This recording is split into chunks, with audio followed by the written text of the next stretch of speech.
to order the Anderson Township Zoning Commission meeting for August 28, 2017. I'd like to entertain an approval of the agenda. I would like to propose that we move the approval of the minutes to the last item to allow the last person of the commission to come, and then we can approve potentially two of the three agenda meeting minutes. Is that okay? A motion. Okay. To approve the agenda with moving item 2 to number 5, or make it number 6 and just delay it. I'll second. Okay. All in favor? Aye. Aye. All right, with that, we'll move on to discussion for rehearing of case 2-2017 PUD. So, Paul, if you Thank you, Mr. Chair. In your packet was a resubmittal for case 2-2017. This was heard in June, on June the 26th, 2017 by the Zoning Commission for a PUD at property located at 8260 Beachmont Avenue. The applicant was Cincinnati Used Auto, and the application was for an expansion of their parking lot for auto sales at that location. The Zoning Commission had 3 members present, and the motion was to continue the case. However, the motion failed to pass because of a lack of 3 affirmative votes, so therefore the case was denied. The applicants did not appeal that decision. However, they have submitted a revised application for your consideration. Since it has only been 2 months since the decision to deny the application, the process is for you to compare the 2 cases, the one that was denied and then the one that was submitted in your packet, for you to make a determination if you feel that there's enough substantial changes from the previous case, if you would rehear the case. If you choose to rehear the case, it'll be a public hearing scheduled for the next meeting in September.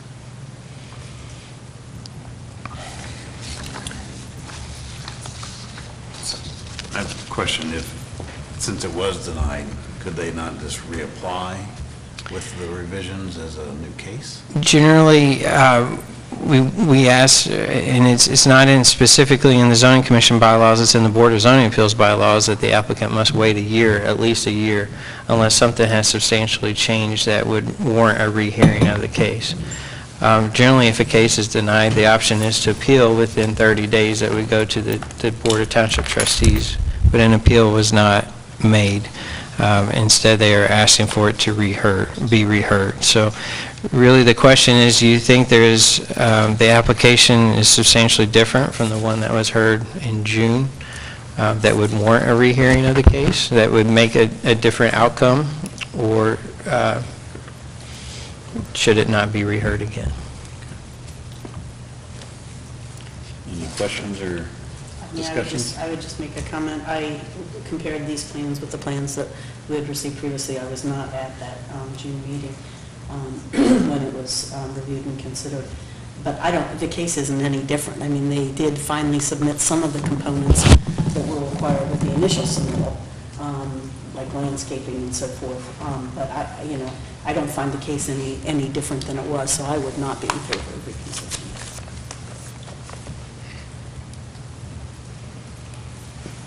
Anyone else, any comments? Or I just had some for clarification. There was mention of some previous rulings in 2008, 2011. I didn't see the detail of what those were, where they were not complying with. So that did not require public hearing. It was it was a zoning certificate that was issued by the township. It didn't warrant a planned unit development at the time because their impervious surface wasn't over 60%. So the original zoning certificate was for change of use from an auto repair to auto sales and repair. The second was a parking lot expansion, and the staff report referenced that the site wasn't in compliance with the original site plan that we issued the zoning certificate for. So the items that have been corrected since June was that a cable or a chain was put up across the frontage of the property to make sure that no cars were parking on the sidewalk. But that was really all that we could notice, that any to try to bring the site into compliance with the approved site plan. Okay. Mr. Reagan, any questions or comments? None at this time, thank you. Okay. Mr. Boone? I wasn't at the June meeting, but in reviewing this, I didn't see anything that I would consider to be material in terms of the difference. So I don't see any need to look at it again. Entertain a motion. So anyone like to take a motion on this agenda item?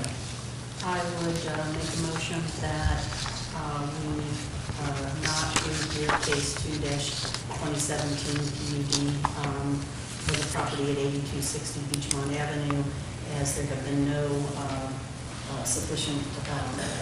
there's been no fundamental changes in the application that would come before the commission. Thank you. Do we have a second? I'll second. Can we call roll, please?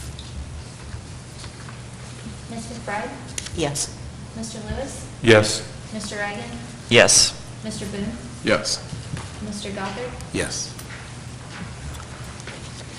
Okay, with that, we'll move on to public hearing in case 1-2017 for a zone change request from E retail to C residential and C residential to E planned retail at 8517 Beachmont Avenue. Mr. Drew? Thank you. The applicant is Mark Walker, who is the president of MD Walker and Associates, and he is representing Ahmad Sadiq from Cincinnati Used Auto and Holly Freckles LLC, who is actually the property owner.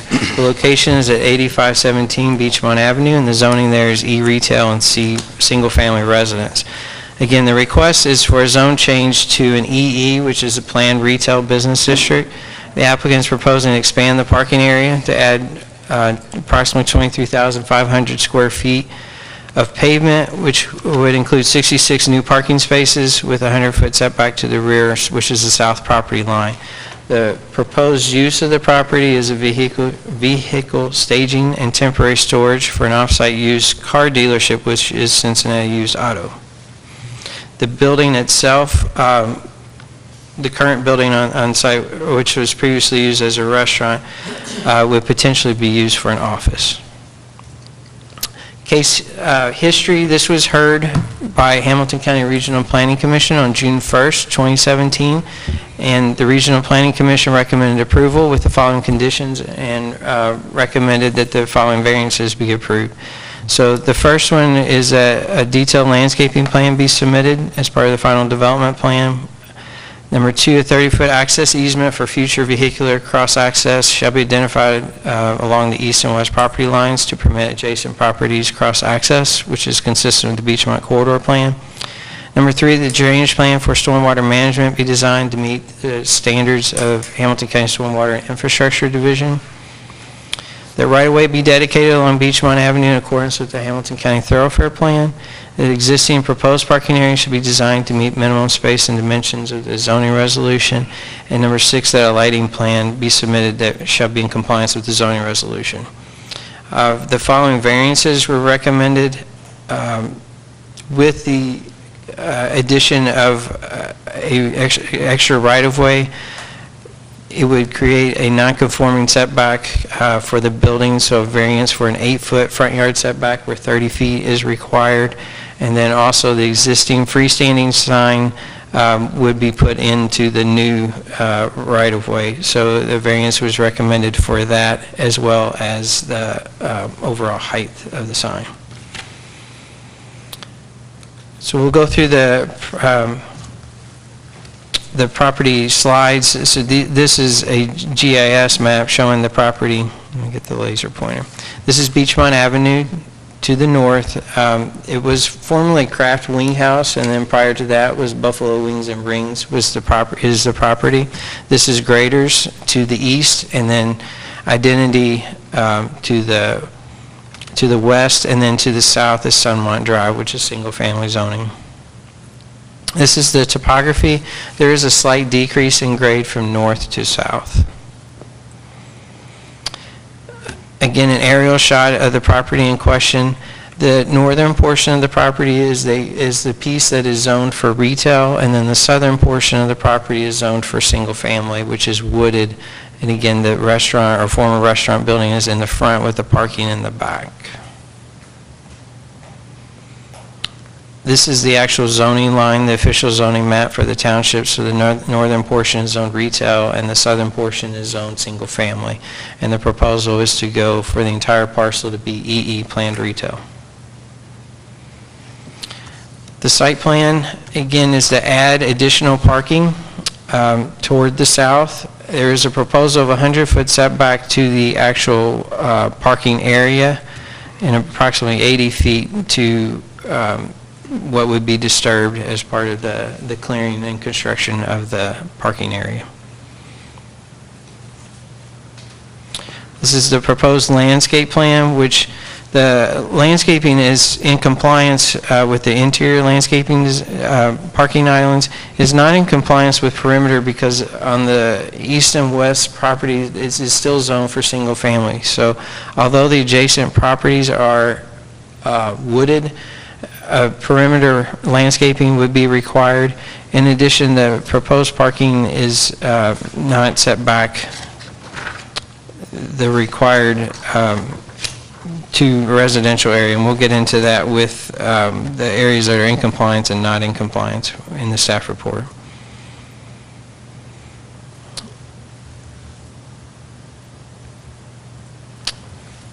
This is just a close-up of the drainage plan for the parking lot. And then this slide is a photometric, which is not in compliance as well, or it's unclear of whether these are foot candles and the closest foot candle is shown at 5 foot candles. It's unclear if that 5 would extend beyond the property line or not. If it is adjacent to residential, it's required to be at 0.1 foot candles. Adjacent to retail is 0.75 foot candles. Again, just more plans for the stormwater detention, and I'll let the applicant to describe more in detail of that because there were questions at the last meeting. These are site pictures that were taken in June. We did drive through the parking lot today just to see if there were any changes, and most of it had not changed. So the site photos are still applicable. This is just looking south at the site in question. The front parking area would be eliminated, and that's shown on the site plan due to the addition of dedication of additional right-of-way, so those would be eliminated. This is looking west along Beachmont Avenue, looking east toward Graders. Again, Identity, which is next door. This is looking north back toward Beachmont Avenue. This photo is really just to show the potential for cross-access between the two adjacent property owners. This was the condition of the parking lot. The applicants are currently storing cars there on the existing parking lot.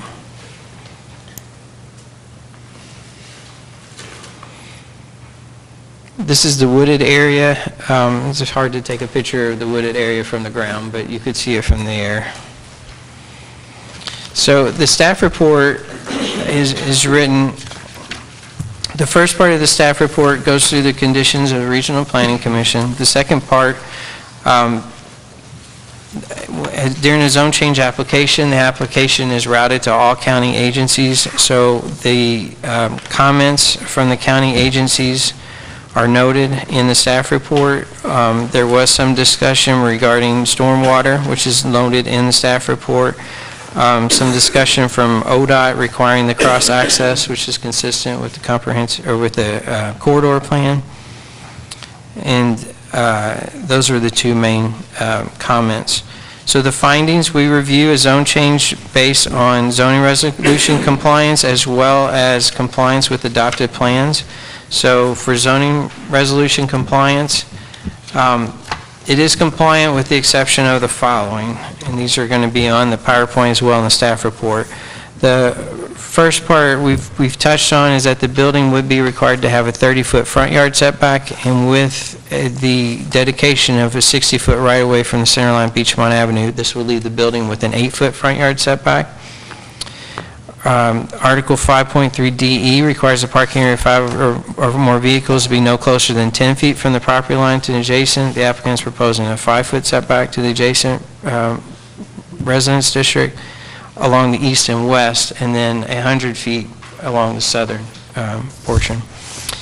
5.3DF requires screening from adjacent residences or property devoted to residential use. Again, they're proposing buffering to the south to Sunmont, the 80 feet of buffer, which is using the existing tree canopy, as well as additional screening from the parking area that was on the landscape plan. They're not proposing anything east-west.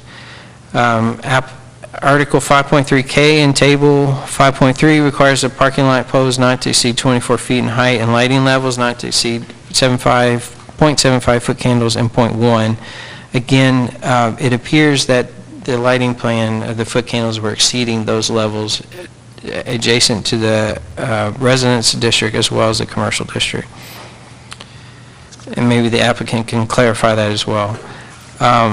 The freestanding sign is to be set back 10 feet from the edge of pavement or outside the right-of-way, whichever is greater, and again, with the additional dedication of, they want to use the existing sign, so if that is left in place, it would be within the right-of-way, and then also the existing sign is 17 feet in height, and a conforming sign is 15 feet in height. The other area that is not compliant is the existing parking area. There are some parking stalls that are not compliant, and those are mainly these right as you come into the property. These are not 9 by 19, and it's unclear whether these others were 9 by 19 as well, and that the appropriate drive aisle widths on the existing parking area. So there are some areas that should come into compliance. So the applicable plans for this portion of the township, we have our comprehensive plan, which is the Anderson plan, and a couple of the sections that we picked out was for economic development, land use and development. The property itself is identified on the future land use map for e-retail, which a car dealership or auto sales is permitted in that retail, that future land use. So the proposed zoning for planned retail is consistent with the future land use map. However, there are other goals for economic development and land use and development. One of those is Beachmont Avenue will be a viable, attractive destination for local residents and a regional destination for the larger community. And staff is of the opinion that the condition of the site as is now, in addition to possibly enlarging that, would not be consistent with those goals. The Beachmont Corridor Plan identifies cross-access connections between those two properties, and the applicant is not proposing that, so this is not consistent with that. Design guidelines, the Anderson Township design guidelines, and staff is of the opinion that this proposal is inconsistent with those as well, and per the areas identified in the staff report, especially on site planning. With Anderson Trails Plan, the applicant is proposing a sidewalk across the frontage of this property, which would be consistent with the Trails Plan, so it would be consistent with that. If the Zoning Commission considers approval, staff recommends several conditions, and that is regarding landscaping, the 30-foot cross-access easement to allow access to the east to west, that the drainage plan for stormwater management shall be designed to meet the requirements of Hamilton County stormwater infrastructure, that the right-of-way shall be dedicated along Beachmont Avenue, proposed parking areas designed to meet the minimum space requirements, and that the lighting also come into compliance. And just one other comment, we had at regional planning, there was many of the residents came concerned regarding that buffer and the quality of buffer between Sunmont and this property. And we've asked for, more clarity on that. We did get clarity that it would be 80 feet of buffer versus 100 feet of buffer. We're still, you can see by the aerial that it is, but again, the quality of that is what can be done to separate these two uses. And I don't know that the applicant has demonstrated, the best buffer between this use and the residence to the south. So be happy to answer any questions. Mr. Boone, any questions of staff? Not at this time. Mr. Reagan, any questions of staff? Not at this time. Excuse me. Sorry. Mr. Lewis. Yes, with the area behind that zone for residential, it seems like it's landlocked that would never be developed unless there's easements or access behind the identity and behind graders and behind this property. There's a little bit of property back there, so yes, there is a potential that it could be developed for single family if someone were to acquire, Or would be the access? the access could be off of Beachmont, or it could be off of Prilla, over here. But there is quite a bit of land that is available back there. There's a vacant parcel, which is not going to show on here because we didn't zoom out far enough, but there's a vacant piece here that circles around Identity that has frontage on Beachmont Avenue. There's always a potential for coming in off of a side street, though. And what is the area to the due east? It looks like it does go back further. This is Graders. What's just to the east of that? To the east of Graders is, You look at the aerial outline there. so this area here is zoned retail. This is drive time. Let's see, I have my properties right. Yes, this is drive time. This is J.D. Byrider. And this is zoned, yes, and that's in part of the history, I believe, that we skipped over. Or maybe we didn't, but this was rezoned for retail. It used to be Saturn Used Cars, and before that, a new car dealership. Did we go from It went from, residential to retail? yes. This was the practice back under Hamilton County zoning to have so much depth off of Beachmont zoned for retail, and then using that single-family zoning district as kind of a buffer. That practice isn't used as much anymore. Now the practice is to go with planned districts so that a final development plan is tied to that property as a planned development versus the way that practice was. Okay, thank you.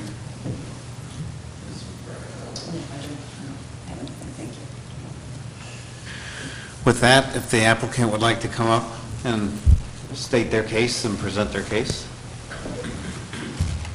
Please state your name, address, and affiliation to the case. My name's Mark Walker, 5090 Nature Trail. I am the engineer for the applicant.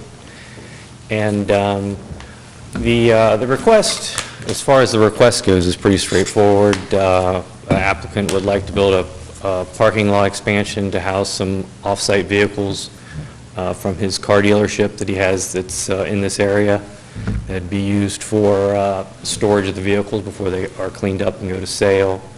And I think some of the other issues are a little more complex, but I specifically didn't address the access easements to the neighboring properties because of the type of use this is. We're asking for this to be a self-contained lot. Security is an issue. They've already had vandalism on their other lot where they have vehicles stored there as well. And, the future cross-access easements would be fine, but as far as the operation of this facility goes, cross-access easements just are not a good idea. Now, if that's something that the board absolutely would like to see, I think we could probably make it happen. I'd have to discuss it with the applicant, but there's a specific reason we didn't include that, and it's not just because we don't want to see the areas work better together in the future, it's just because it doesn't work well with the facility as proposed. So then we go on to the side setbacks, which Mr. Lewis brought up as well. We saw those pieces of property on either side. The land use plan calls for those to be commercial property or retail, I believe, and I guess they technically are zoned residential, but when the land use plan calls for them to be commercial and there's limited access to them, we saw that as a commercial use. All of the existing facilities that are on those properties are commercial properties or commercial uses, so, and they are part of those, even though it's a different zone, so it's a different zoning district than the buildings themselves. So we dropped the 10-foot buffer down to a 5-foot buffer, and I hadn't even really given it that much thought. When I read the zoning code and I looked at the uses, in my mind, that was the proper application. If that's not the case, it'll certainly change our plan a little bit, because, you know, we're based on a certain width, and we've got so many rows of parking with drive aisles that are certain width, you know, according to design standards. But, you know, I would ask the board to look at the uses of the property adjacent to, and not just the districts. Also, let's see, and to, you know, and to the south, we have the residential, and we've left an 80-foot buffer, and that's an 80-foot existing buffer. We're also calling for landscaping all along the south side of that parking lot, which is an additional distance of buffer, you know, whether it's 20 feet. The quality of the buffer back there is just difficult to address. I don't know how to quantify that. I can sit here all day and tell you that it's 80 feet of woods. That's great, but you know, I don't know what I can do to tell you or not tell you that is it. You know, what's a measurement of the quality of the buffer? I don't know the answer to that. Maybe you all do. Maybe you can direct me. So when I look back there, it's completely wooded, and you know, I don't. Other than walking you out there, I'm not sure exactly how to address that. The lighting plan. It is the intent of the plan to comply with the zoning code as far as lighting goes.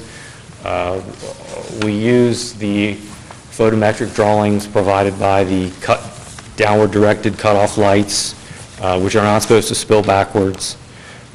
So, you know, it's the intent to meet the zoning resolution as far as the lighting goes. If it doesn't, or if there's something incorrect on there, it's probably my error as far as transposing the isometric drawing onto the drawing. It's from the manufacturer. So, but with that, you know, if there's any questions, I would like to say we, you know, in the front, we've addressed all of the right-of-way issues. We've shown a 60-foot dedicated right-of-way. We've eliminated some parking in the front. There's nothing we can do about the location of the building. It is where it is. So with that, if there's any questions, I'd be happy to try to answer them. Ms. McBride, any questions? Yes, thank you. So, Mr. Walker, do I understand that they're going to have a second business operation here? This is, I guess it would be, I don't know if you would call it a second business operation or not, but they own a facility at 8260, I believe, Beachmont Avenue, where they sell vehicles.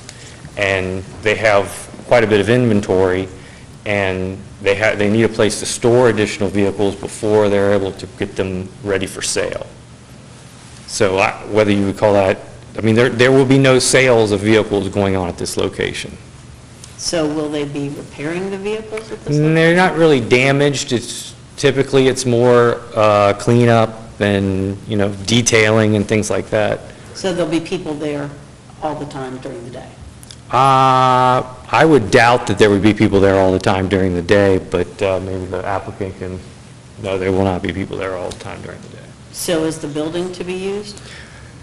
No, The building is not at the to be moment. used. It's just going to sit vacant? For now, it will, but it's So talk to me sitting, about the sign. Why do you need a sign? well, the sign's just an existing sign, and The we sign just, can come down because it's not really going to be a business, is it? You're just not- going to use it as a storage lot. not at the moment. It's not going to be used as a Okay. business, no. So you've mentioned that security is an issue at their existing facility. would security be an issue at this location as well? Because this location would be adjacent to residential uses, and I'm Well, sure they might have some concerns about people trespassing into their property. Well, I think security is an issue anywhere where you have any kind of high-quality product stored. So yes, it could be an issue. I don't know that it would be an issue for the residences. It would be more of a damage issue for the cars. And as their engineer, can you just explain to me, how does the detention work? It's just a shallow, it's a depression in the Yeah, pavement. no, I mean, I understand the detention takes it. Okay. I mean, where does it go when it leaves the basin? How does it, where are you taking the water? Well, we would have liked to take it to the catch basin up at the, let's see, that would be the southeast corner of that drawing that you see up there, where there's a bend in the easement. But we're unable to acquire easements from the residences. Hamilton County Stormwater actually recommended that we pipe that all the way to there. We're not able to do that, so the best we can do is outlet it at the southeast corner of our construction area where we're clearing. So it'll just be on your property and... Right, outlet on our property, run down our property line. The existing water goes from the north to the south as it is now, and we're proposing to outlet it in the only direction we can. And the photometrics, I had a lot of trouble. I'm used to a regular photometric lighting plan. I had a lot of trouble reading yours, and obviously we want it to go off the property line so that we can see what the impact would be, not Right. just to the south, but also to the east and the west.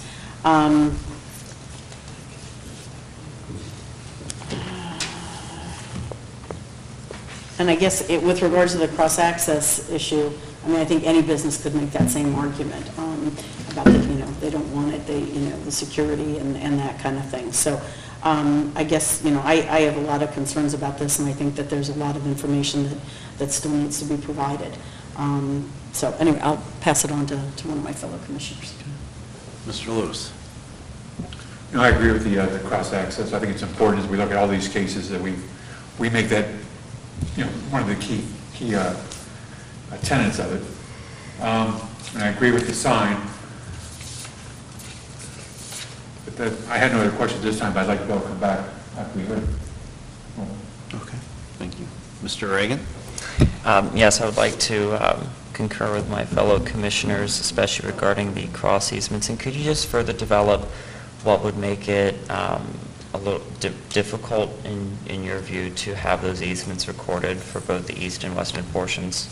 I don't think there would be any issue with recording the easements. It would be the use of the easements while the facility is being used for vehicle storage, because that's, obviously you would have to have a clear path from the sides to get through and drive aisles, and this is a fairly small parking lot to begin with, and to try to, 24-foot wide drive aisles from both sides would obliterate, a good portion of that existing parking lot as it sits.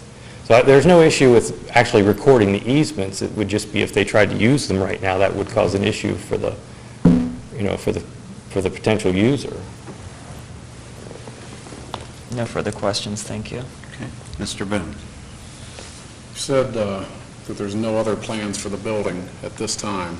Can you elaborate on that? Are there maybe It's my understanding that they would like to use that for office space sometime in the future, but I haven't, but there's no concrete plans, to be honest with you.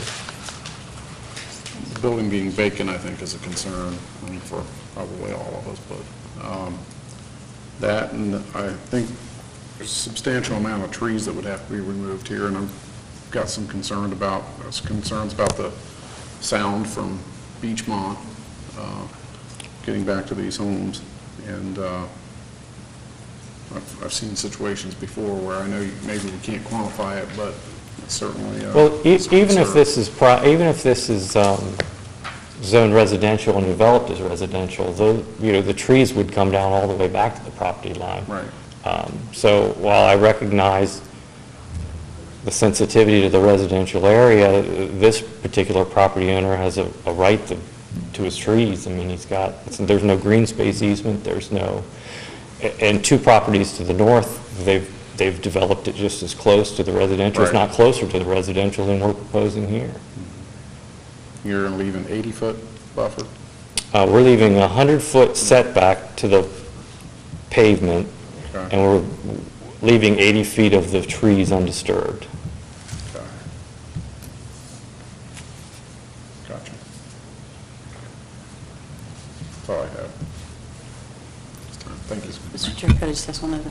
So on these plans, I don't see any proposal for a dumpster enclosure. How would, I mean, if they're cleaning cars, they're going to have trash and so forth. I don't know that it rises to the level of the need for a dumpster. I personally have never been in the detail business, so I'm not sure. There is, It's already got dumpster right now, so we are using, if we use the parking lot, but I'm not gonna use that, just leave it storage, just leave car, but I'm not gonna use any garbage, anything for me.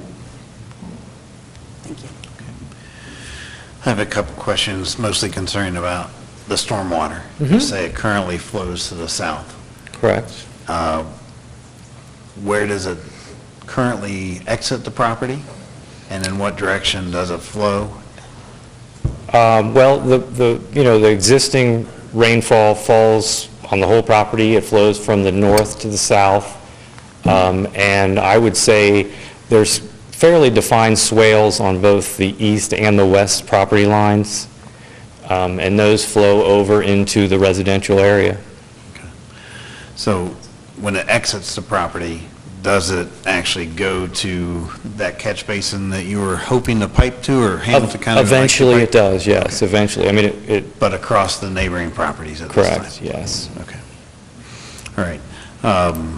Are you detaining the minimum amount for the development, or are you over-detaining any, or? We are, currently we have proposed detain, it's more than the required amount, but it does meet the requirements. I don't know if I had sent a copy of a letter that I received from Hamilton County Stormwater to Mr. Drury, and hoping you all would see that. And typically they won't review these kind of things until I have zoning approval, but I happened to talk to Mr. Islam, and he took a look at it, and he had his comments there, and one of them was that he may require additional storage volume based upon the downstream conditions, which, we're perfectly okay with. And it has more now, I just don't know what he'll require. We've met the requirements as it sits, and I'm not sure how much more he'll require. So. Okay. And he stated that Hamilton County regulations, maximum is 6-inch ponding on pavement That's as far as correct. detention. Yeah. Currently, on your design, what? I show it more than that on my design, Okay. but there's not going to be an issue. We'll just have to rework the grades on the pavement. All right. That's all the questions I have at this time. Thank you. Anyone else that would like to speak in favor of the application? Okay. Not seeing anyone speaking in favor. If anyone would like to speak in opposition, please come to the podium one at a time. State your name, address, and affiliation to the case.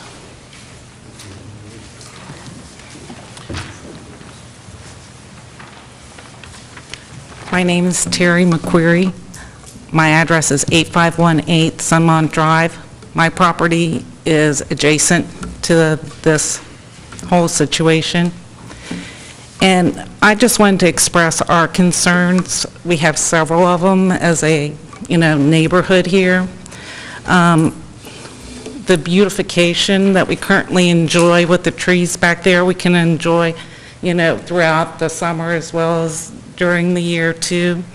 That's a big concern of ours, because when we purchased this property, the trees were there, and it was we were led to believe there probably wouldn't be anything done to it. Maybe falsely, we were led that way, but that was, one of our big concerns in purchasing the property.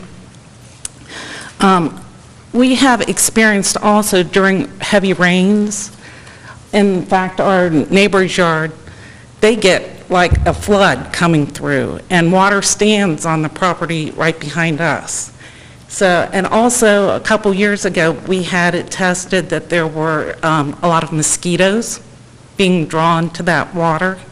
And I think one of them had the Zika virus, or was that it? No, the West Nile virus. Also, we're concerned about the lighting, because during the winter months, you can see Beachmont Avenue. The trees, the leaves fall, and we're sure that that'll be impacting us. Our bedrooms are at the back end of our houses, so during the evening, we'll be getting a lot of lighting coming in. We're also concerned about our resale value. If, you have the unsightliness of a parking lot right back there, that's a concern to us. We also, we're concerned from the fact that the other property that this gentleman owns, he, did not follow all the zoning rules before. Now, he did, I think, make some improvements since everything was identified, but who's to say that he's going to follow them now? So that's a big concern for us, too, if he'll follow what he says he's going to do. And up to now, we've really, we've had good neighbors within the neighborhood and with the businesses. And, we just don't see that this is going to be the best relationship for us as a community. So I'm sure there's other things that, one other thing is the safety aspect of things. I know the gentleman here said that we probably don't have any concerns, but we do. People could be coming from Beachmont Avenue and accessing our neighborhood a lot easier if there's, just a parking lot that they need to walk through and just a little bit of woods, that now people don't know that we're back there. So overall, those are the concerns that I'd like to express, and I would guess some of the other neighbors might want to also. All right, thank But you. thank you for your time and consideration. Anyone else? Hi. I'm Beth Bowman. I live at 8517 Sunmont Drive. My house is adjacent to the detention basin on Sunmont, so I have a lot of concerns about stormwater runoff and how that will increase with the additional paving with this property. Right now, it's not uncommon for that detention basin, if there's a heavy rain, to fill to the brim or nearly to the brim when there's a heavy storm. And that's just with our street. So any additional paving with nearby businesses or anything adds to that stormwater and will pull that up over the top. It's just common. I mean, that's what happens with additional paving nearby, adding to that water. I'm just really concerned with that.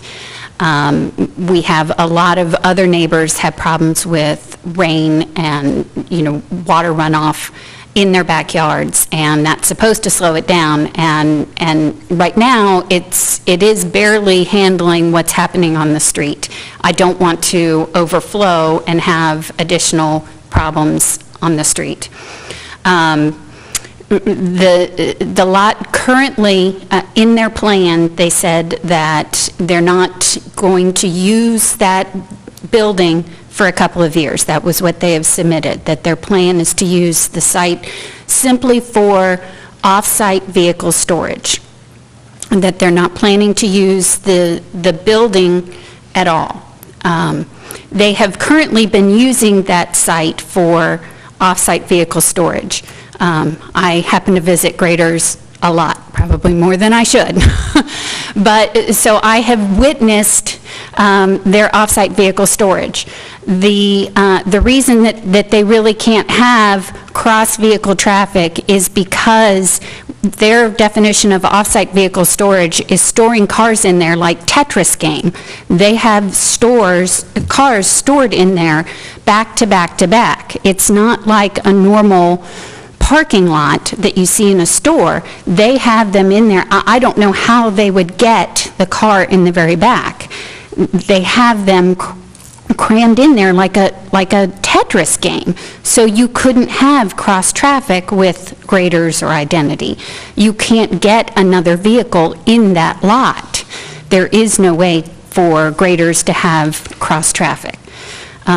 As much as it may benefit the other businesses, it's not possible.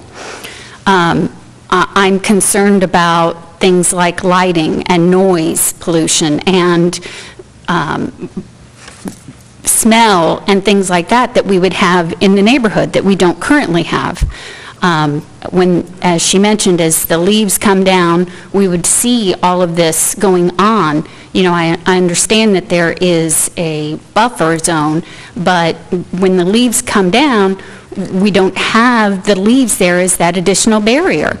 Right now, with those woods, we have a very quiet street. Those woods provide a lot of quiet that you would think that we weren't one street over from Beachmont. It's a very nice neighborhood. We have deer, we have birds, we have all of that. So we're only a block away. I can walk to Graders, but but we have this great area. So I'm really concerned about these things going on. And the fact that there is a history of not having been responsive to zoning issues. I'm concerned about what is going to happen with this lot. And I'm concerned about what this, having these cars that are not currently for sale, this lot that has this unmonitored lot of cars on Beachmont and what that represents for our business district. How does that look for the area? Thank you. Thank you. Anyone else?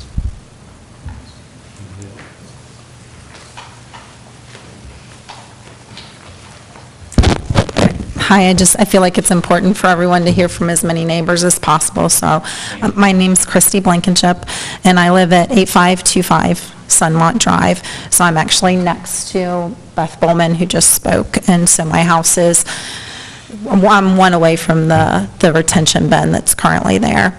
I just would like to reiterate a couple of things and ask a few questions kind of this committee, or just thoughts. I know a couple years ago, Identity asked to expand their parking lot. They are actually one of the neighbors to this lot, and they were denied that. So that's something that I think in the history of this, I would ask you guys to do some research or ask why they were denied. I did ask that of Mr. Jury, or just ask some questions on what was the going back in the history of these other areas that have been zoned. I know one of the questions came about was the drive time in that area, that parking lot that was rezoned. And I do want to make sure that everyone understands that was before the residents of Sunmont Drive decided to move there. So when we decided to build on, on this property, we did have an understanding that behind us was a buffer, not just of green space, because I understand that someone could come in there and build some homes in there. And to that effect, they're not going to be building a flat parking lot. They're not going to, they're still going to have grass. I've yet to see a home that they don't have soil instead of a pavement. So I would be okay if someone decided that they were going to take down a few trees and they were going to build homes there, because my concern about the runoff wouldn't be as concerning as it is right now. To say that I don't trust the Hamilton County Storm Water Sewer District is an understatement when it comes to the needs, because I think that if the needs were actually met, we wouldn't see what we've seen so far as runoff.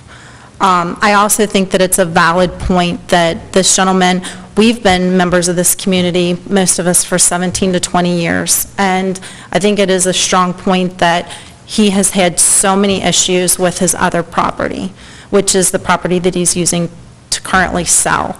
So that's very concerning to me. So, I hope that, and one of the reasons we moved to Anderson Township is because we like to boast the green space, and we like to boast that, we want to preserve that.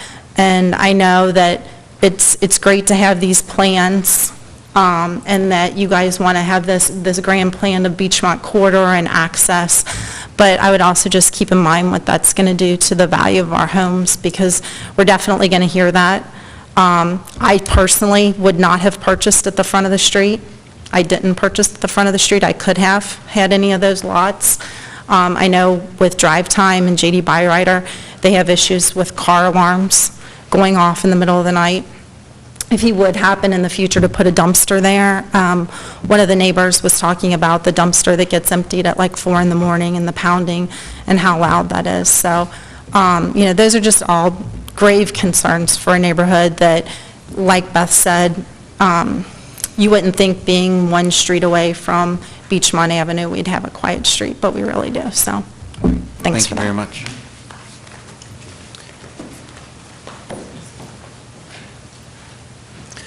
And if, you could, again, state your name, address, Sure. and then anything that's been said before, you don't have to re-say, we've heard Okay, that, so. perfect. thank I you. won't. I'm Linda Goggle. I live at 8500 Sunmont. So I am in the cul-de-sac on that Beachmont side, down a few houses from where this is going to be. And the main thing that I just wanted to address is Christy mentioned about prior zoning hearings that didn't go through. And I do have a little bit of history on those, and I just wanted to talk about that for just a second. I know there've been a couple of them with identity that didn't go through, but one of them in particular, and I do have the case here, but some of the reasons that they specifically stated was the proposed parking area could have an adverse effect upon adjacent property, or public health, safety, or general welfare. The parking expansion leaves little room for detention, which in turn could impact adjacent properties with increased runoff. And the proposed parking area does not respect, to the greatest extent practicable, the natural features of the property. The plan would clear the existing wooded area in the rear of the property with little landscaping proposed. So I just want to just reiterate some of that that is important to us, and we do know that it's zoned residential. We do know when we bought it that somebody could come in, but we weren't expecting a parking lot just to stage cars, and to us, that's not beautifying Anderson Township. Maybe you guys might like to buy that land as some green space, Thank you. It might work well. Anyone else? And again, please say your name and address.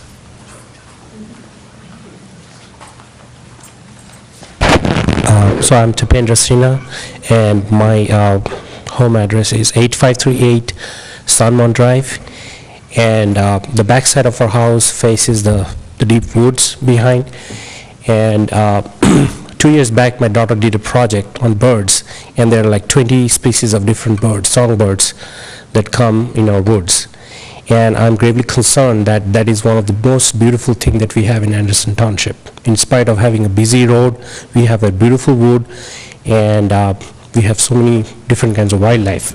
Another aspect is, a few years back, almost 2.5 years back, we did some landscaping to ease out our runoff, the flooding, and we have seen some results because we have put some drain pipes to get into the stormwater drain to our neighbor's house. And I'm afraid with the additional construction behind, it's going to increase the runoff, and also is going to bring a lot of sediments and pollutants because it comes from the car. Definitely, we all know that cars have toxic things inside them. So that is one of my concerns too, including all the things that we said before. Thanks. Thank you.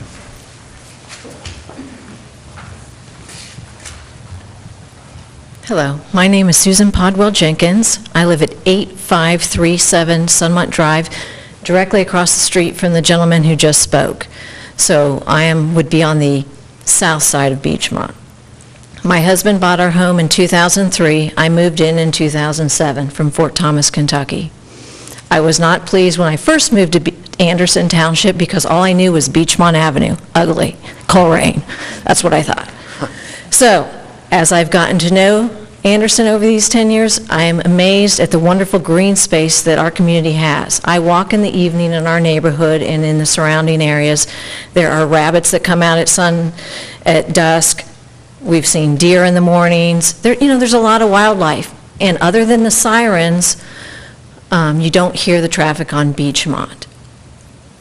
So my question is, what kind of business do we want to attract to our Beachmont Avenue corridor? I bought a car from Audi in May. I asked the salesperson, I'm like, gosh, you only have a couple, maybe 24 cars on this lot. He's like, we keep it all out in Amelia in a locked storage space. They don't have fences at the Audi dealership. Now, I'm pretty sure that on average, those cars are of higher value than some of the cars that might be at a used car lot. They have cameras. It is aesthetically pleasing to look at their business versus what you look at that's behind the Kraft Wing House.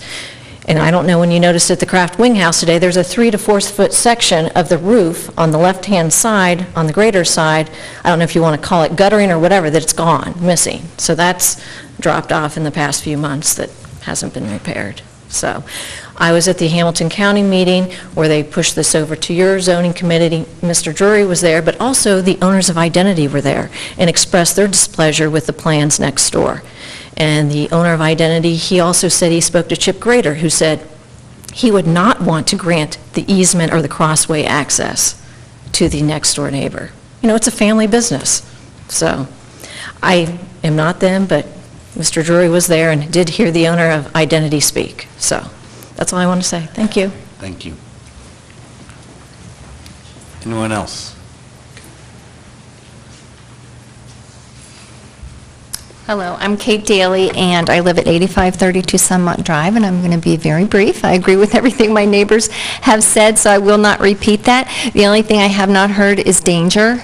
We have a lot of children in our neighborhood, and I think Beth spoke to the fact that when it rains, when we get a heavy rain, that detention pond fills up, and it doesn't fill up slowly, it fills up quickly. And that is a dangerous situation for the children in our neighborhood. We have also had severe flooding, and I think we sent some photos to my backyard and several of the backyards right behind, and I am right behind where this property is located.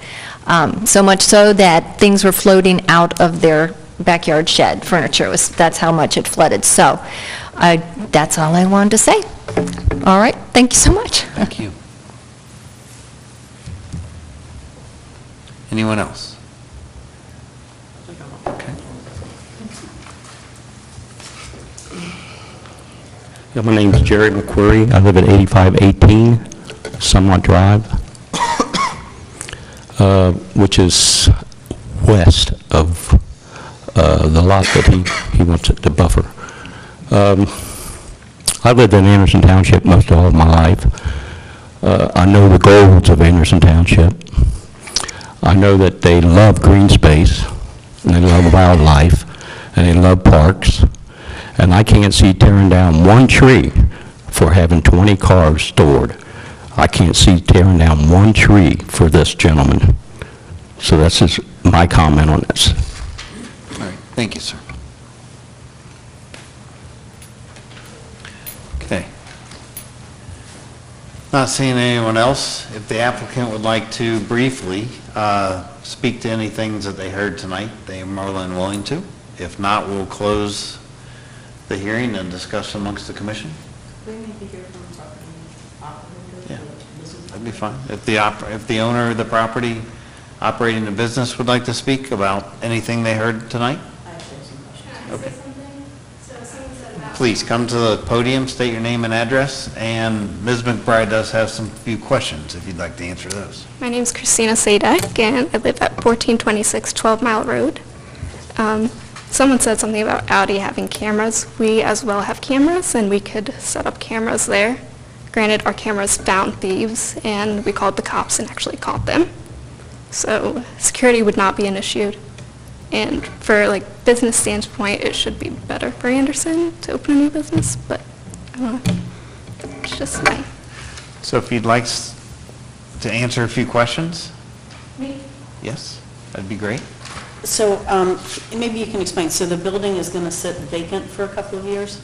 Just for 2 or 3 years till we figure out what we want to do with it. And But are you concerned at all about vandalism or anything on that building? What we've heard tonight is that it's not being properly maintained today, and you Well, all are using the property right now. we don't own the building as of yet, or the property. So the building being like the gutter off or whatever, like, we don't own it yet. But if we were to own it, we would definitely take care of all these issues. Okay. And so would there be anyone on this lot? Just us moving cars back and forth, Okay, so there wouldn't be anybody there not right now. 8 to 5 or, whatever, okay. And so people wouldn't go to that lot, I just want to make sure I understand this, people wouldn't go to that lot to look at a used car to buy, or to buy a used car? No. Right now, like when someone calls for a car and then we have it stored there, we drive up there, pick it up, bring it to our lot, clean it up, and then show the customer the car. Okay, and are the cars worked on there, though? They are not. They're not even detailed there. We like take them from that location. We just store them there after we buy the car. We just put it there, and then we take them to our lot to clean them. Okay, and Do are mechanic they work. put in marked parking spaces right now, today? No. Well, some of them are. A couple of them are not. So you guys do have a history of zoning violations. I understand. What's the problem with that? Do you not understand what the zoning regulations and the standards are that are tied to the property, or? We do. We've been trying to get 8260 Beachmont extended, and obviously it's not really happening soon, so, like, we don't know where else to put the car. That's why we started renting out this property, and we want to expand. We, like, want to follow regulations, and, like, we understand that we have that many spaces to, like, put cars on, so if we got more space, like, we wouldn't be doing that. We would obviously move those cars to the other location and not have them stored there. That's all I had, thank you. All right, thank you. So now, amongst the commission, any discussion points? I had a question for staff. The mention of the denial for identity to change and extend, it predates my term on this commission. Do you know the year? I was looking for the email I sent Ms. Blankenship because I did have all the dates. There were two things that came about with identity. First, they approached,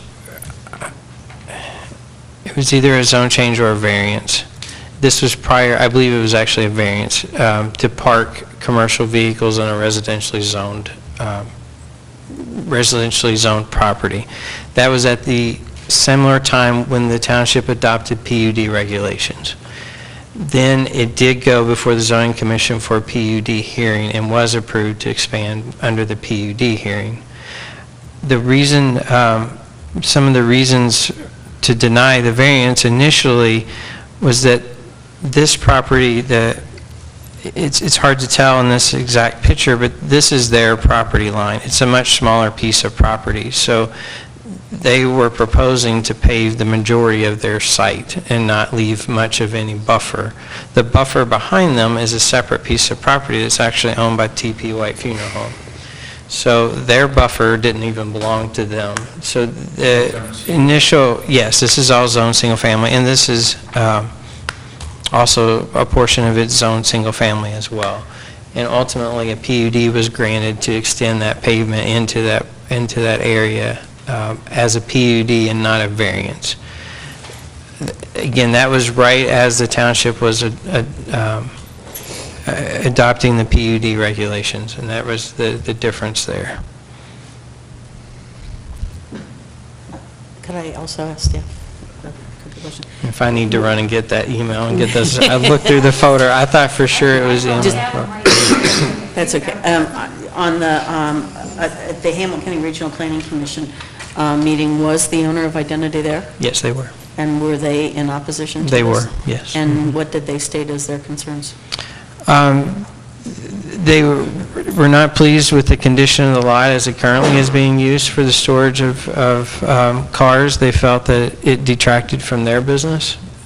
They've renovated, when they moved in, they renovated that building and felt that they had improved that site, and that having cars being stored, used cars as storage would not help the businesses in that particular area. And then, just because I had written this down before one of the speakers addressed this, but I just want to confirm with you. The drive time and the J.D. Byrider, they were not the original occupants of those properties, but they were there prior to the residential That is homes locating correct. to the They south. were there So- about a year or two before the Sunmont development, the So when Rayburn those folks subdivision bought went in. those residential homes, they knew their proximity to the car lots. That is correct. Okay. And then just one last question. I didn't see anyone, are they proposing any kind of oil separator and so forth with regards to the stormwater? I mean, didn't because see that would be a concern for right. you. I These would- are used automobiles, and used car, any older car sometimes has oil leaks and so forth, and we certainly wouldn't want that to be caught up with stormwater. Right, I didn't, I would defer back to the applicant on that. The minutes from regional planning, I believe, are in your packet if you wanted to see exactly what was said at the meeting. They were in your original packet. Yeah, I can get that for you if you need. Any other discussion or questions from the commission to staff or amongst ourselves? Just a comment that I'm big on precedent and consistency. And if drive time was there before and these, the development happened after that everyone knew going in, if this was zone C residential, they knew that also going in. So that should come into a thought process. Anyone else? Well, I have, I understand that the residents have come to appreciate the trees and so forth that are on the other folks' property and the wildlife and so forth that attracts. At some point in time, that may or may not be developed, but I do have real concerns with the vacant building, the stormwater issues that we've heard, and I understand that those are Hamilton County issues, those are not Anderson Township issues. However, also lighting, we've not been given sufficient information to make a determination that there would be no impact, not just to the south, but either to the east or the west, and also with regards to landscaping. And I have an issue with the history of this business not being responsive and respectful of the township zoning, so I'll just stop there.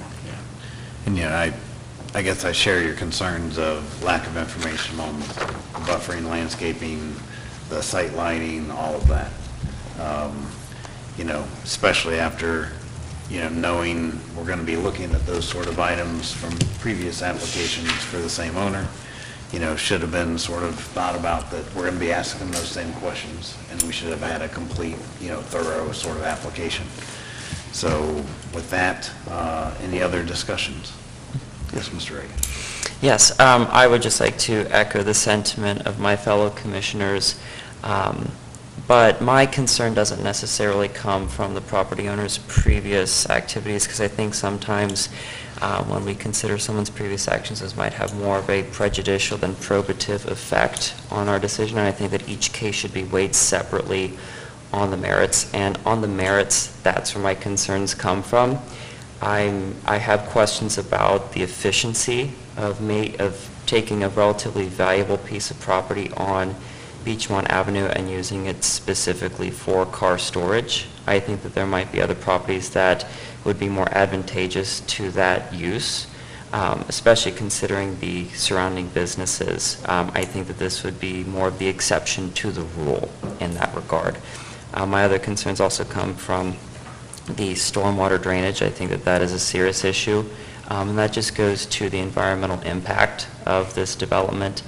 We want to make sure that we have a good meshing between business development and preserving our land, which is a very big asset to us in Anderson, and especially on Beachmont Avenue, considering the improvements that the township has implemented on Beachmont.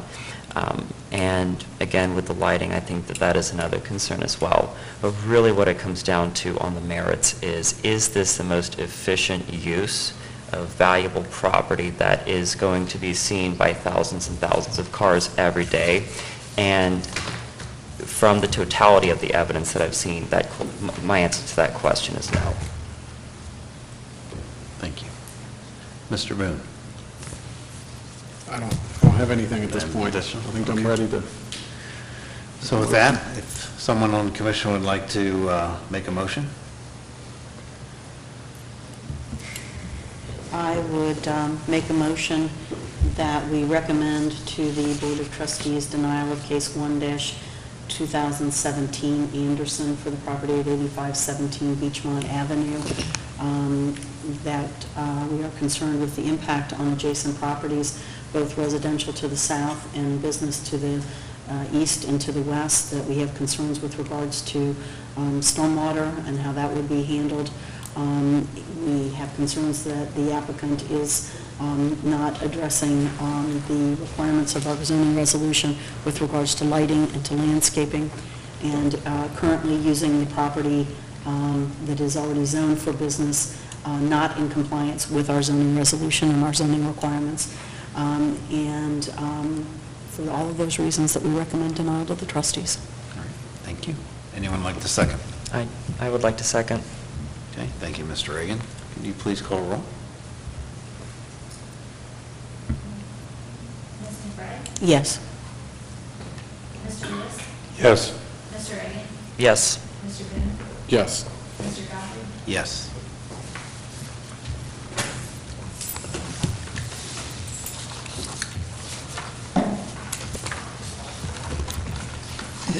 The next Board of Trustees meeting will be on September the 21st. So if the if the application moves forward, it would be heard on September the 21st. The Board of Trustees, which is at 6 o'clock, not 5:30. It's at 6 o'clock here in this room.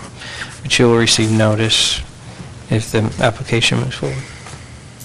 Okay, thank you. Okay, next on the agenda is a quasi-judicial public hearing of case 4-2016 PUD.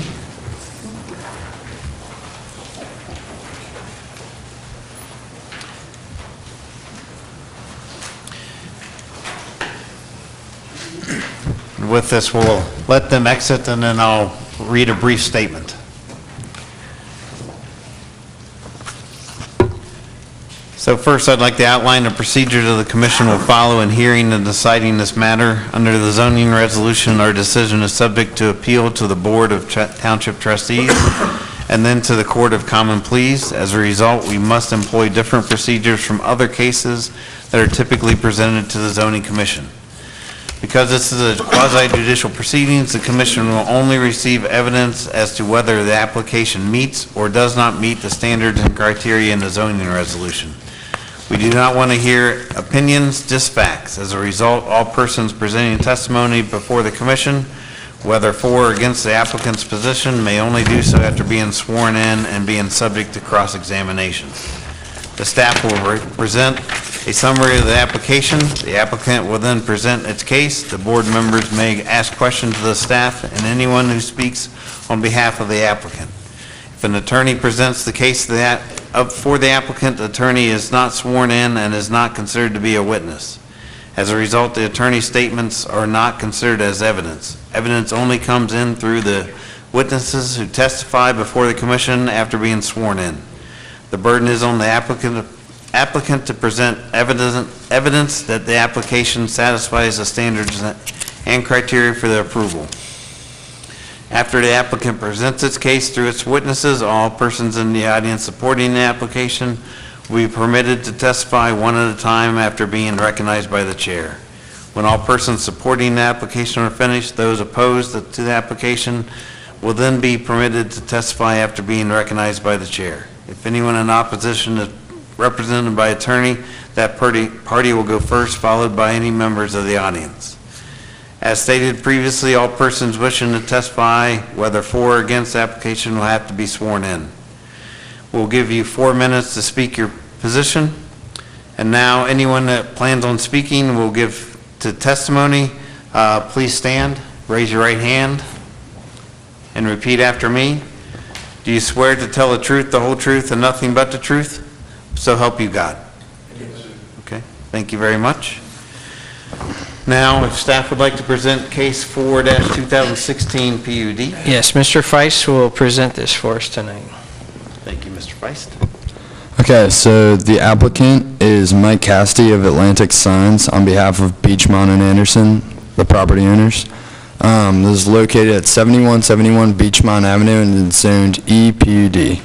And the applicant is requesting an additional wall mural on the east side of the building where there's already a mural on the west side, and this will be an exact replica of it at 90 square feet. Okay, so a little bit of history. Prior to zoning, this site actually had 3 buildings, and on March 28th, case 4-2016, Zoning Commission approved the demolition of the 3 existing buildings and the construction of what is now the new skyline with all the signs and murals that have been approved as well. So this right here is just a property map shown by Cages. It shows Beachmont on top, and then the building I believe it's the building prior to the new construction of the skyline. This is just a topography map. It's relatively flat throughout. And here we are. This is a little better. This is an aerial map from Cages. Kind of gives more detailed view of the entire property and kind of surrounding properties.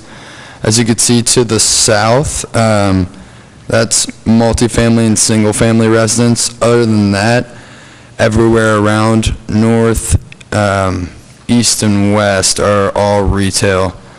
So, and here we have a site plan, which kind of talks about the new mural, and shows the existing building as well. Paul, could you maybe laser point the the proposed mural on there? It's on the yeah, right there on the east side of the property. It just kind of emulates the already painted mural on the west side of the property.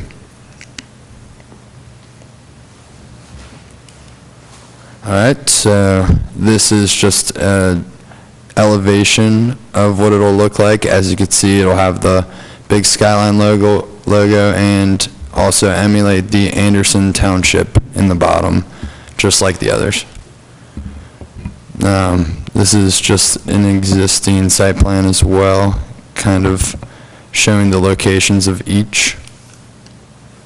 And this is a little bit more detail of the existing signage and murals, as you can see in the top, as well as an elevation of the entire Skyline building from each side. So today we got a couple site pictures, and this one is actually, as you could see, towards the back there above that blue door is to be where it's located, 90 square feet, a little over 8 foot by 10 foot, just covering that space. This is the front of Skyline. As you can see, there's an existing mural right there and wall signage as well. And this is the mural that it'll emulate right there on the eastern portion of the Skyline. Or this is on the western portion of Skyline, but the eastern portion, which we showed prior, will have that. And it's just a little bit more detailed view. Proudly serving Anderson Township, and it even mentions Fruit Hill, the area within. So, staff found that this was compliant through our zoning resolution, specifically the Anderson plan, through land use development, we found that this would help with the expanded and diverse tax base and maybe attracting new businesses and as well as promoting existing businesses. That's kind of what we would hope would happen.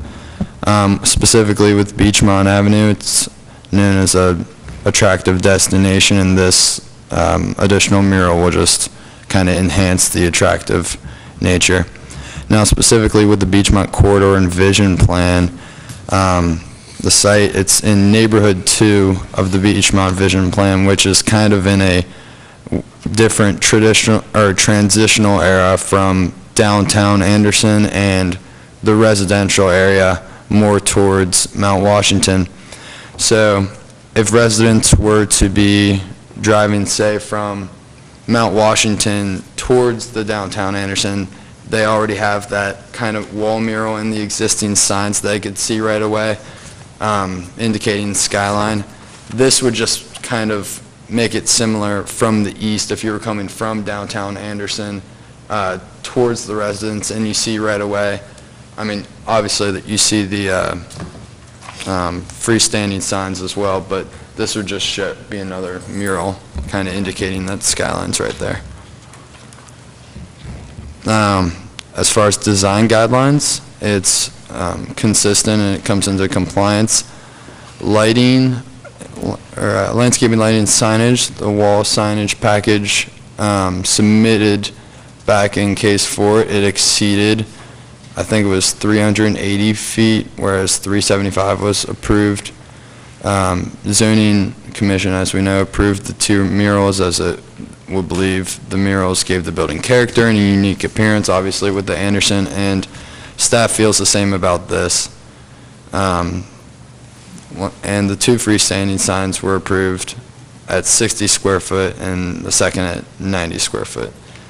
And staff is of the opinion that the mural is consistent with the following objectives of the township guidelines: to create distinctive signage that is compatible with quality architecture and site design, and to protect the investment of commercial interest throughout Anderson by establishing a quality benchmark for signage of the future. And staff feels that the following is consistent with the PUD evaluation criteria listed below. And if you have any questions, feel free to ask Paul or I. We'll be happy to answer. Thank you. Any questions of the commission to staff? Okay. Seeing no questions, if the applicant would like to come to the podium, state your name, address, affiliation to the case, and present your case. No fighting amongst yourselves, please, to get up here. Let me even get started. Here comes John. My name is Mike Cassidy with Atlantic Sign Company, 2328 Florence Avenue, Cincinnati, Ohio, 45206. With me is John Pazalski, who is with the Holland Group. They are the developer, the owner, and the franchisee of the Skyline Chili that we're talking about. I don't want to skip over too much because I guess one of the situations is if we knew then what we know now, we would have proposed this mural on the east elevation. We have gotten an incredible reaction from the wall murals. The projecting signs are nice. I mean, they're different. The Skyline Chili people are taking a very hard look at this type of signage. But the wall murals, if you look at the one in question, about 50% of that is actually advertising Skyline. The rest of it is more of a graphic and art application. We have got I personally have, and I've been in the sign industry for about 43 years, and I have gotten phone calls from different sign companies, Whole House Sign Company, Accent Sign Company, Midwest Sign Company, all deeply impressed with this application. And John has gotten all kinds of reactions from his customers. It's kind of a double take effect. We don't see this anymore.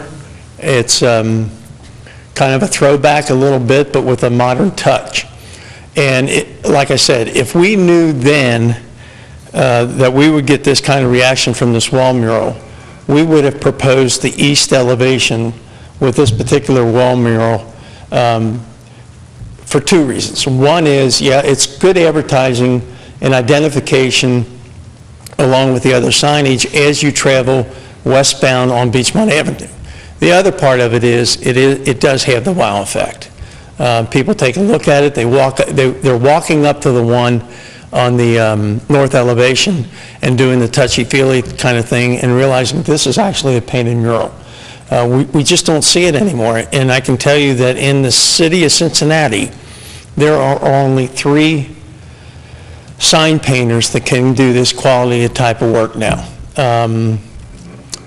And the guy that did it, his name is Bill Humphrey, and I can tell you that sign painters are kind of like artists. They're a little bit flaky and hard to deal with, but he did an incredible job. He duplicated this as well as anybody else. I mentioned that Skyline Chili. I got a call about 3 weeks ago from a gentleman by the name of John Lambertini's. He is the 3rd generation of the founders of Skyline Chili. And John Lambertini's called John Pazalski and was so impressed with the building and the mural and the signage, he wants to do the same thing, and he is opening a location in Ross Township. So we're working with John Lambertini's to do something very similar to this, and this is kind of the theme, both what the Holland Group has done, both in their building and their signage, the type of theme that Skyline would like to start carrying over in their locations. The people that have called me, and I can't lock it down for you that, you know, the square footage is the greatest thing in the world, this, that, and the other thing. This is a signature sign. This is not, it's actually a signature graphic. I almost hate to call it a sign, to be honest with you. Could you go into more specific facts of why the sign is requested, why Skyline believes they need it, things like that, the commission can say? I think we all agree it is a beautiful sign. Okay, and when I read the staff reports and they talked about creating distinctive signage and the quality benchmark for future signage, those were all the things that we had in mind. One of the things, as I mentioned earlier, the ground signs are nice, but we're in a 4-lane traffic pattern here, and by having that sign on the east elevation, it gives the building ample time for identification for people that may be new to this area. We want them to be able to come into the ingress and the egresses, be able to make that turn in ample time. And we think that by adding this mural with the signage that we have, we're going to give them ample time to do that.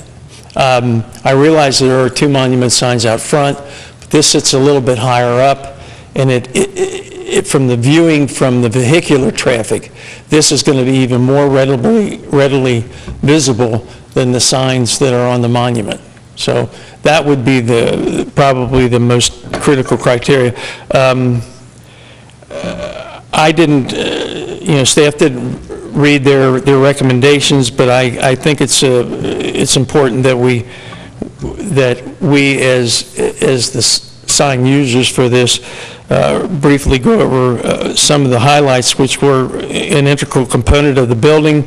It's consistent with the existing retail requirements. It's consistent with the vision and goals of the Board of Trustees. In the adopted Anderson Plan, the use is compatible.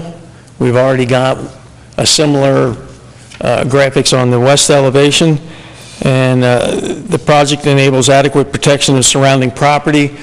This is not on the backside, which would face the residential area. We don't have any interest in doing anything like that. We're basically concerned to be sure that we have that kind of identification both for the eastbound and the westbound traffic. The mural would not be detrimental to the surrounding uses, and I would add to that it's no threat to the public's health, safety, and welfare. Thank you. Thank you. I had a question. How is the sign lit? It's not. There's no illumination for it. Okay. Yeah, the only question that I have is, when are the other two freestanding signs coming down on the property, your old location? I'm sorry? When are the two freestanding signs coming down at the old location? Oh, John? I don't have an answer for that. We don't get all this signage. Paul, what are our practices for, doesn't signage have to be removed within a certain period of time when a Generally business about 3 vacates? months. Okay. Give them about 3 months. Huh? It's not part, we rented from UDF, Oh. Well, can we take advertise it, Skyline? Any other questions of the applicant? None of the applicants. But here's, let me, we don't own those signs. Okay? Skyline doesn't? Skyline does not own those. we own the sign. Oh, you do? We own the sign. Oh, but we can take the name, we can have the names removed. What we would prefer not to do is to take the signs down, and I can't tell you for sure how those existing signs pertain to your sign code, and they would like to be able to have those grandfathered into the location. Ann McBride knows as well as I do how that works. Once you take them down, you're under the new policies of your existing sign code. If we just remove the faces and there is no substantial change to the signs themselves, new faces could go in those because they would be grandfathered. So I would propose that we probably would take that action versus taking the actual signs down. Because you're also still using the message board there too. Right. Yes. Can you this are. be? So, And we're gonna I'd take like to it see out your Skyline contained on Skyline's site. I think it's a wonderful addition to the township. I'm there all the time, and I don't personally have a problem with the mural. I think it fills kind of a dead space on the building. I love it. I love what you've done, but you're on this lot now, so let's get off the one to the east, okay? Point taken. Thank you, Ann. Would you like to say anything, being the applicant? I really don't have much to add to Mike's comments, other than to reinforce the fact that we're very pleased with the building and result that we have. We certainly wouldn't do this or ask to do this if it was going to detract from the building in any way, and we do see a benefit for visibility from a further distance for westbound traffic. So, as far as the sign on the existing property is concerned, it's kind of a strange situation that we have ownership of a sign on a property that we were leasing as a tenant.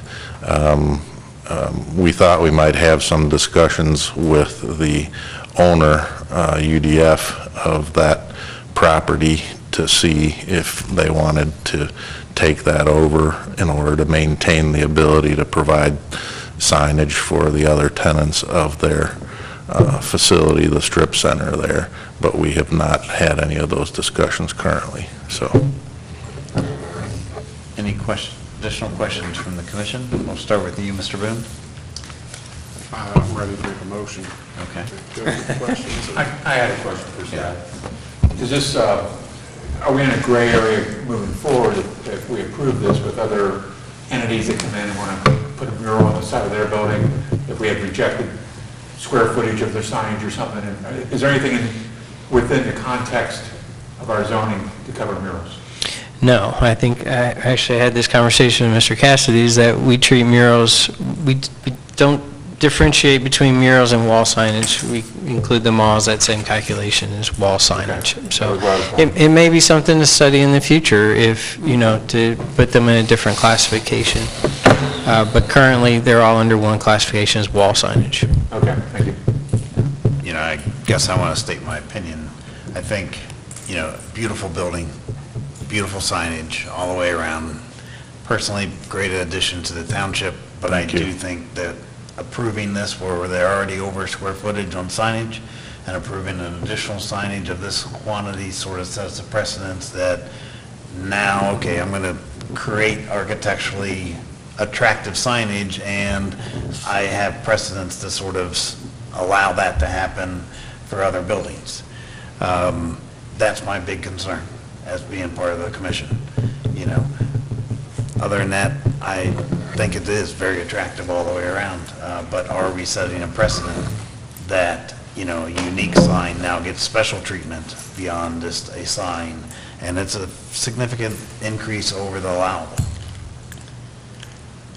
Well, I guess, I understand your concern about precedents, you know how I feel about precedents.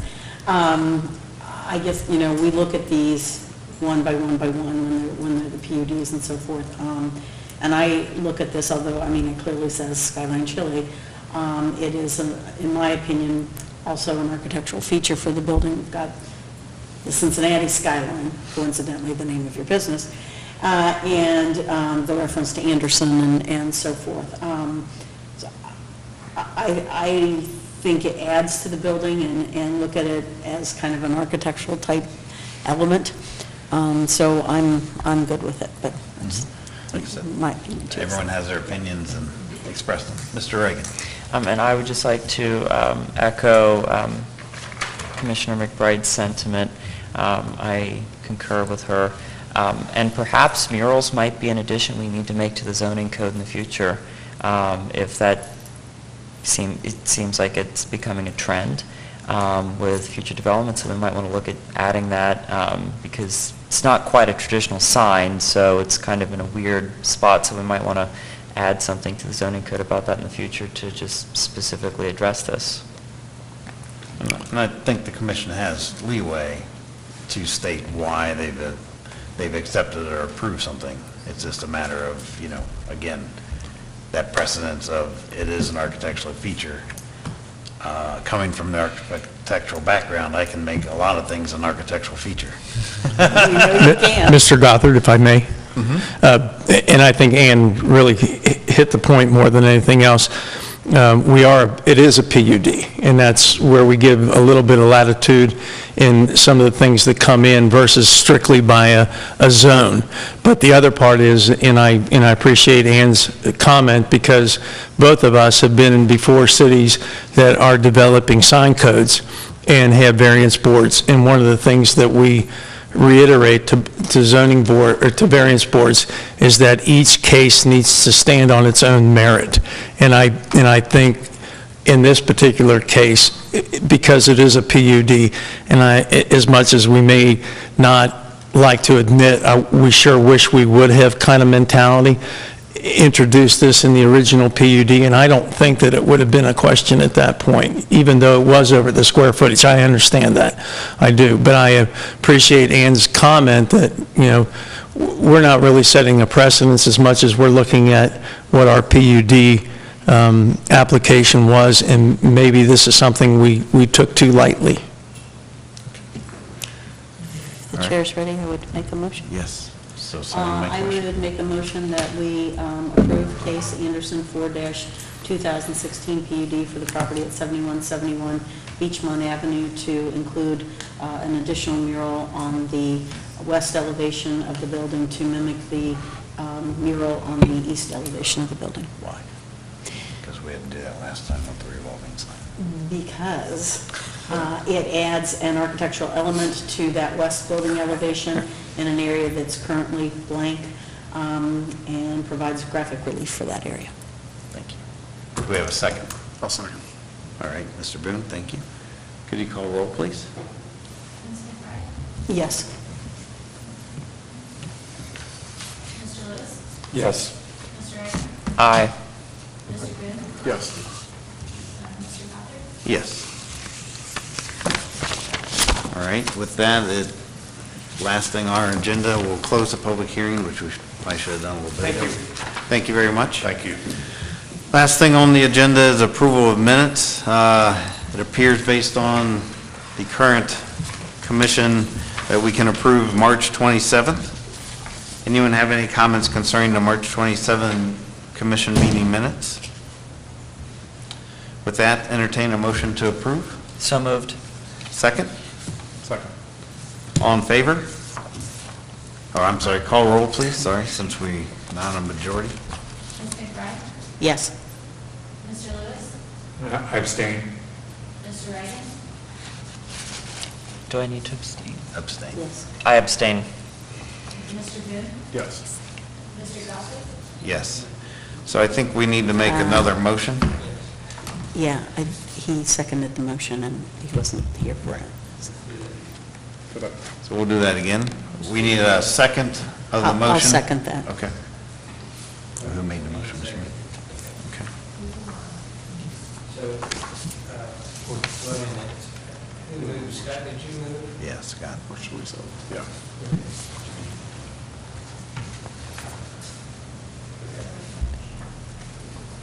Okay.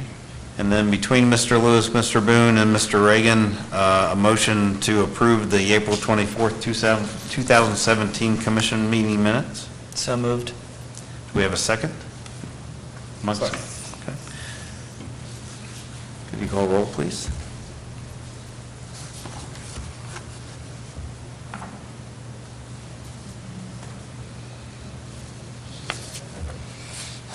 Ms. McBride? Abstain. Mr. Lewis? Yes. Mr. Reagan? Yes. Mr. Boone? Yes. Mr. Duffy? Abstain. That, Mr. Drury, next month? I'm not sure yet. Okay. So stay tuned for that. Entertain a motion to adjourn the meeting this evening. So moved. Second? I'll second that. Anyone opposed? All in favor, aye? Aye. Thank you very much. All right, thank you all.